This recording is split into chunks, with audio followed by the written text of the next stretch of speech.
Azul. Je ne suis pas l'auteur de ces contes. J'ai fait quelques recherches et je veux partager avec vous ces merveilleuses histoires pour découvrir notre culture amazigh. En voici une. Conte d'Algérie. Le couscous enchaîné, première partie. Ben Salem habitait depuis sa naissance, dans cette oasis du Sahara occidental, une humble maisonnette du Sahara réservée à la population noire de la ville. Son père la lui avait laissée pour tout héritage. Elle comportait 3 petites pièces. L'une centrale qui servait de salle commune et de chambre pour le ménage. À droite, la chambre des enfants, à gauche la cuisine et la réserve. Le tout donnait sur une courette où se trouvait un appentis destiné à son pauvre poulailler et à sa brebis. Son jardin était situé hors les murs, dans la daya de l'oasis où les divers enclos de culture bénéficiaient d'un tour d'eau de la seguiya. Il le cultivait avec amour et avait même creusé dans le sol une sorte de silo couvert qui lui servait à entreposer momentanément ses récoltes et à abriter ses outils.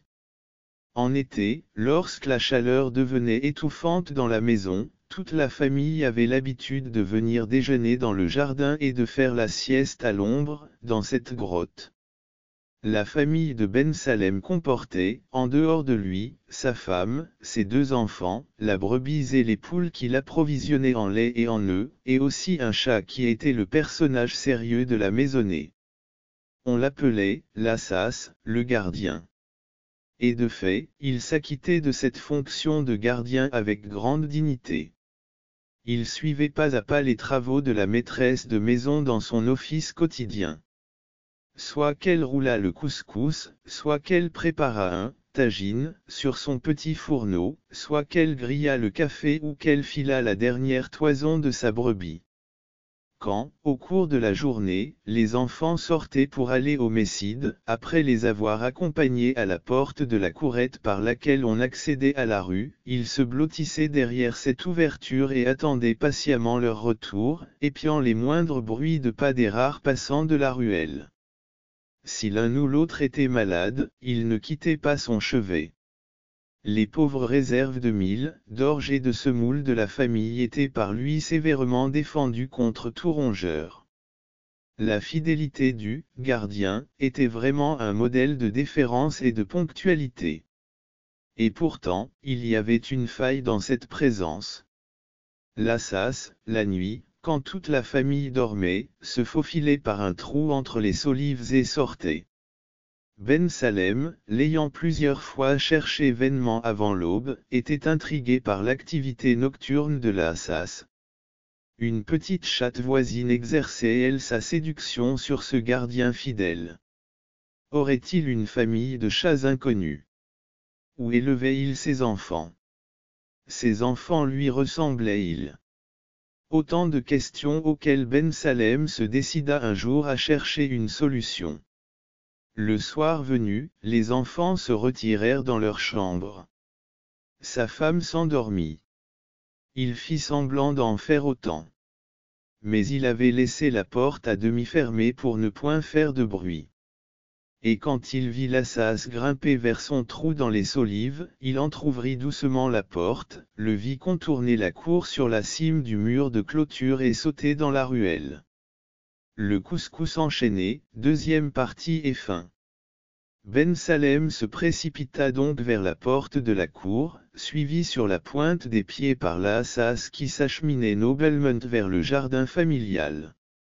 Le maître marchait à pas feutrés sur ses traces. À sa stupéfaction, il vit déboucher de divers côtés d'autres chats. Ils se réunirent sous un buisson. Et de là, il vit sortir un groupe d'hommes qui se dirigèrent vers le silo. Ils étaient vêtus comme lui d'une gandoura blanche. Sans avoir peur, Ben Salem se joignit à eux. La clarté lunaire qui coulait par l'entrée de la grotte permettait de distinguer une grande guessa de bois, laissée par la famille au cours de ses repas d'été, qui était par terre, au milieu de la salle, et pleine de couscous.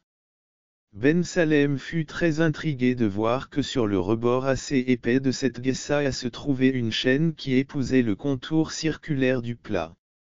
Il s'assit sur les talons comme tout le monde autour de la guessa, sans être apparemment remarqué.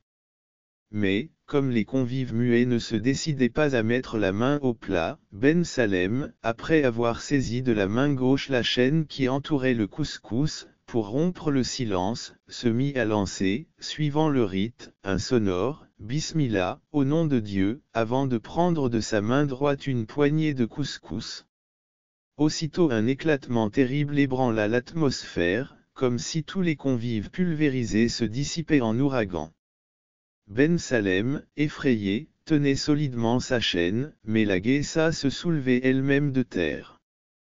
Tremblant de tous ses membres, Ben Salem, dès lors seul dans la grotte, se cramponnait des deux mains à la chaîne de la coupe de bois qui s'élevait dans les airs, l'entraînant jusqu'au plafond. Longtemps, il resta ainsi suspendu. Mais, peu à peu, tout rentrait dans le silence, l'ordre et la nuit. Alors, Ben Salem se laissa retomber. Le lendemain, après cette nuit bouleversante, il raconta les faits aux confrères de sa zaouïa qui l'accompagnèrent à la grotte. La guessa des Chadjins fut trouvée et transportée avec honneur jusqu'à la mosquée du pays où depuis elle sert dans les cérémonies de circoncision. J'espère que cette histoire vous a plu. J'attends vos commentaires. Et n'oubliez pas de mettre un like pour m'encourager.